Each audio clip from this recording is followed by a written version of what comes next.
अस्सलाम वालेकुम क्लास, कैसे हैं आप लोग सब। उम्मीद करते हैं कि आप सब खैरियत से होंगे। क्लास आज का लेक्चर नंबर जो है वो हमारा 11 है और इसमें हमने legal framework of Islamic capital market को डिस्कस करना है। Basically Islamic financial legal framework जो है ये हमारा टॉपिक है according to the Islamic capital market के।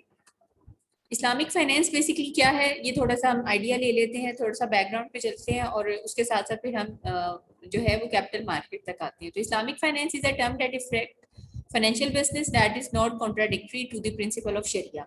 ठीक है, अब इस्लामिक फाइनेंस वो टर्म है जिसमें फाइनेंशियल बिजनेस जो है वो रिफ्लेक्ट होता है, लेकिन ऐसा बिजनेस जो कि प्रिंसिपल ऑफ शरिया से कॉन्ट्राडिक्ट ना कर रहा हो। कंपोनेंट्स हमारे पास इसमें जो इस्लामिक फाइनेंस में वो बैंकिंग, तकाफुल और कैपिटल मार्केट के।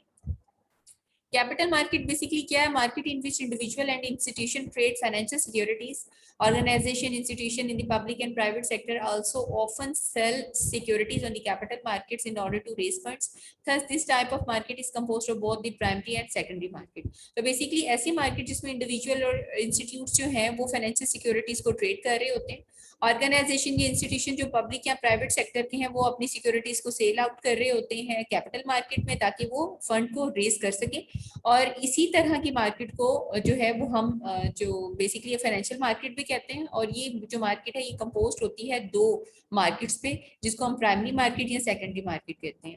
अब बेसिकली स्टॉक मार्केट और बॉन्ड मार्केट ये दो मार्केट्स हैं हमारे पास। ठीक है, अब जो प्राइमरी मार्केट या सेकेंडरी मार्केट है ये रिलेट कर रही होगी हमारी स्टॉक मार्केट के साथ। जो कैपिटल मार्केट है बेसिकली वो हमारी बॉन्ड मार्केट के साथ भी रिलेट करेगी।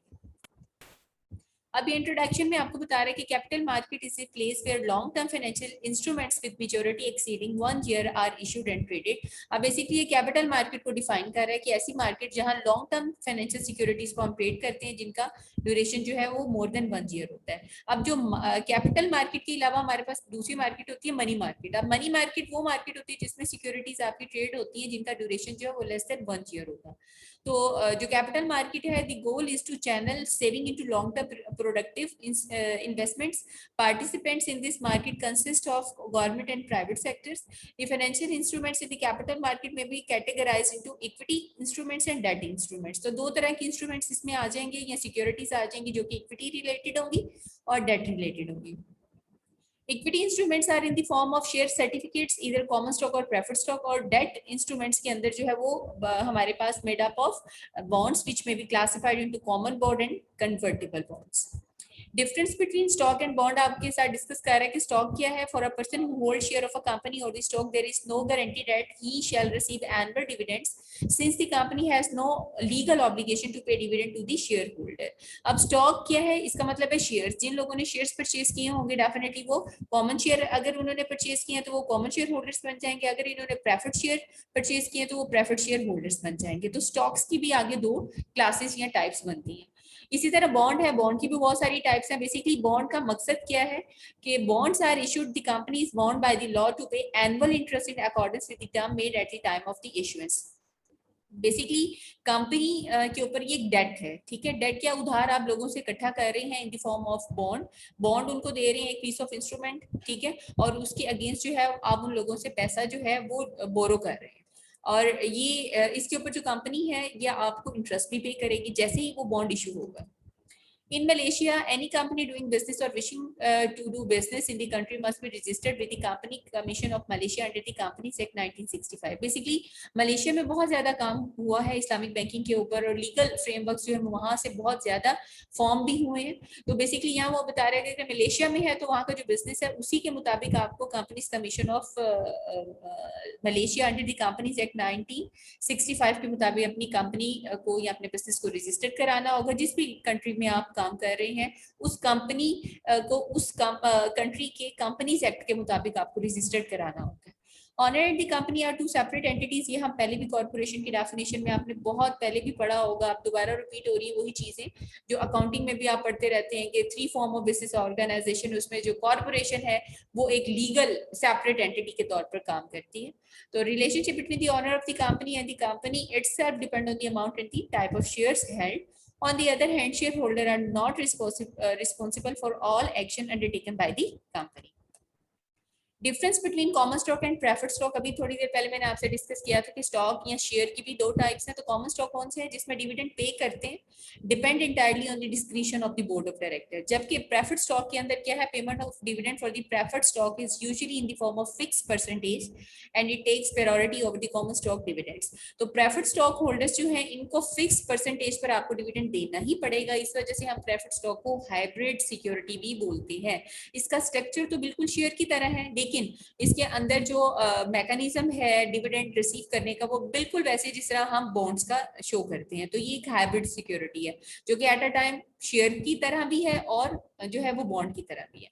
तो preferred stock consist of cumulative and non cumulative feature. अब प्रेफर्ड स्टॉक में आप अगर एक साल नहीं देते डिविडेंड तो अगले साल दोनों जो है डिविडेंड दोनों सालों का इकट्ठा करके भी आप दे सकते हैं। या नॉन कम्युलेटिव भी हो सकता है कि जिसमें जो साल आपका स्किप हो गया या प्रॉफिट्स नहीं आए वो आपका चला जाएगा, उसको आपने शो नहीं करना, या आपने डिविडेंड आपके ऊपर लायबल नहीं होगा। तो cumulative stock refer to the continuous claim on the dividend and any unpaid dividend will be accumulated until the company resume paying them. On the contrary, non-cumulative preferred stock holders only receive dividend in the current year and doesn't discuss any claim on the missed dividends। अभी आपसे मैंने discuss किया, उसी दोनों features को वो define यहाँ कर रहे हैं। In the issuance and transaction of stock, the stockholder's financial liability is limited to the amount he has invested in the event that the business incur a loss. This concept of limited liability is actually related to the मुदारबा principle in Islam कि जितनी आपने investment की है आप उतने ही loss के जिम्मेदार हैं। और ये जो प्रिंसिपल है इसको हम लिमिटेड लाइबिलिटी भी बोलते हैं इस कॉन्सेप्ट को, और ये अकॉर्डिंग टू दी मुदारबा प्रिंसिपल इन इस्लाम भी है।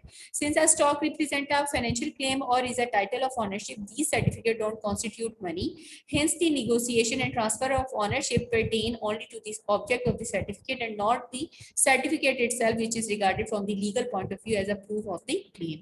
Preferred stock cannot be bought by the Muslims and Islamic banks because it is associated with predetermined fixed rate of return, which is prohibited by शरिया। तो प्रेफर्ड स्टॉक बिल्कुल भी हम Islamic banking के अंदर ना तो परचेज करेंगे ना ही सेल करेंगे, क्योंकि इसके ऊपर आप प्री डिटरमिनेड फिक्स रेट देते हैं। और जहां फिक्सेशन आ गई रेट ऑफ रिटर्न्स के ऊपर, इसका मतलब है कि यहाँ इंटरेस्ट की बात आप करेंगे और इंटरेस्ट जो है वो प्रोहिबिटेड है। This view was research and reviewed by the Shariah Advisory Council of the Security Commission of Malaysia. तो फिर क्या हुआ थी, इस काउंसिल ने 20th मीटिंग ऑन 14 जुलाई 1999 में एक रेजोल्यूशन पुट की जिसमें non cumulated preferred shares be allowed by the शरिया by applying the concept of तनाजुल which mean to drop claim to the right. ठीक है, तो तनाजुल का कॉन्सेप्ट इन्होंने जनरेट किया। फिर क्या हुआ जी, subsequently at every general meeting the common stock holder would also commit तनाजुल in order to grant dividend to preferred stock holders based on the percentage of net profit obtained by the company. अब preferred stock के साथ साथ common stock holder ने भी ये कह दिया कि जी हम भी कमिट करते हैं कि तनाजुल के पॉइंट ऑफ व्यू से हमें भी डिविडेंड ग्रांट किया जाए जिस तरह के प्रेफर्ड स्टॉक होल्डर्स को करते हैं। तो इसका ये मतलब हुआ the percentage of return to the preferred stock holder is based on profit and not the face value of the preferred stock. तो इससे ये तनाजुल का जो कॉन्सेप्ट है इससे ये हमें पता चला कि अब इस्लामिक बैंकिंग के अंदर आप प्रेफर्ड स्टॉक होल्डर्स जो है वो भी हैं और प्रेफर्ड शेयर्स जो है आप सेल परचेज कर सकते हैं, और इसका जो डिविडेंड होगा वो बेस करेगा प्रॉफिट के ऊपर, फेस वैल्यू के ऊपर बेस नहीं करेगा। Similarly to any ordinary public offering, a prospectus describing the financial and non-financial aspects of the company will have to be provided to potential investors. अच्छा, अब यहाँ potential investors वो लोग होते हैं जो कि आपकी कंपनी में इंटरेस्टेड होते हैं इन्वेस्टमेंट करने के लिए। तो उनके लिए आप फिर एक प्रोस्पेक्टस या एनुअल रिपोर्ट्स वगैरह शो करते हैं जिससे उनको पता चलता है कि किस कंपनी में हम इन्वेस्टमेंट करें और क्या हमें इस कंपनी में इन्वेस्टमेंट करनी चाहिए या नहीं। तो उसके फाइनेंशियल और नॉन फाइनेंशियल एस्पेक्ट्स को डिस्क्राइब किया जाता है प्रोस्पेक्टस में। तो among the important information that should be stated, our investor must be aware that the contract is governed by the principle of mudarba. The method of distributing return to investor must be clearly stated in the contract. The purpose of the stock issuance must be clear. तो ये चीजें आपको information जो है वो देनी पड़ेगी अपने prospectus में। The ulama are of view that for as long as no investment has been undertaken, a stock cannot be resold at a higher price during the period after it is issued, and bought thus it should be sold at its face value. तो यहाँ basically एक view आया वो ये कि अगर investment आप ज्यादा नहीं ले रहे और स्टॉक जो है वो आप इस वजह से आप स्टॉक जो है रिसोल्ड नहीं कर सकेंगे, हायर प्राइस के ऊपर ड्यूरिंग दैट पीरियड जिसमें आपने इन्वेस्टमेंट नहीं की, और उसके बाद आप इसको उस पीरियड के बाद आप इसको इशू भी कर सकते हैं, बॉन्ड भी कर सकते हैं, और इसको आप बेचेंगे at its face value. Islam forbids speculation because it involves gambling and massir. But the issue of speculation in the stock market has not met with any resolution due to difficulty in determining its position. Stockholder return from their investment in stock are of two types, capital gain या dividend आपको मिलेगा. ठीक है, capital gain कैसे मिलता है? जैसे आपने 10 रुपए का एक शेयर परचेज किया और अगर वो 12 रुपए का सेल आउट हो गया जब आपने बेचा उसे, तो 2 रुपए का आपको कैपिटल गेन हो गया. ठीक है, और इसके ऊपर भी साथ साथ अगर आप उसको बेच भी रहे हैं 1 साल के बाद, तो कैपिटल गेन के साथ साथ आपको 1 साल का उसके ऊपर डिविडेंड भी मिलेगा क्योंकि आपने 1 साल तक उसे होल्ड किया. Capital gain is a profit made as a result of selling stock for more than the original purchase price. Dividend on the other hand are the cash distribution of earning to the stockholder. जिससे अभी मैंने आपको discuss किया है, यही चीजें वो आगे आपको डिफाइन करना है. Although scholars associate speculation with gambling, this view is not reciprocated by the Sharia Advisory Council of the Security Commission of Malaysia at its 10th General Meeting on 16 to 17 October 1997. This council ruled that speculation may be allowed. Although speculation was never discussed by the Muslim jurist Ibn Muzadiya, a principle may be associated with the practice in Malaysia. The Sharia Advisory Council of the Security Commission publishes a list of Sharia compliant stock at the end of the November 2008. A total of 855 Sharia compliant securities listed on the main board, second board, and Nasdaq market were approved by the Sharia Advisory Council of the Security Commission of Malaysia. तो Nasdaq बिल्कुल ऐसे जैसा Nasdaq है, ठीक है, इसके अंदर भी आप शेयर्स की ट्रेडिंग कर रहे होते हैं, ऑनलाइन ट्रेडिंग भी हो रही होती है, लेकिन ये थोड़ी सी इनफॉर्मल टाइप की होती है. This represents 85% of the total security listed. Sharia compliant securities as defined as the council include ordinary shares, warrants, as well as the transferable subscription right. तो 85% टोटल सिक्योरिटीज को लिस्टेड करके फिर उसको define कर दिया है गया कि ये ऑर्डिनरी शेयर है, ये वारंट्स है, ये ट्रांसफरेबल सब्सक्रिप्शन राइट है. The three main elements that make stock non-permissible are riba, gambling and prohibited product और रिलेटेड प्रोडक्ट. तो 3 एलिमेंट्स उन्होंने शो कर दिए कि स्टॉक के अंदर आपको परमिसिबल नहीं होंगे अगर इसके अंदर रिबा है, गैम्बलिंग है, या कोई ऐसी प्रोडक्ट जो कि इस्लामिक पॉइंट ऑफ व्यू से प्रोहिबिटेड है, तो फिर आप इन स्टॉक को परचेज नहीं कर सकेंगे. But even so investment is permitted in activities that have tolerable level of mixed contribution from permissible and non permissible activities where the non-permissible activities represent only a small percentage of the activities and don't exceed the benchmark established by the council.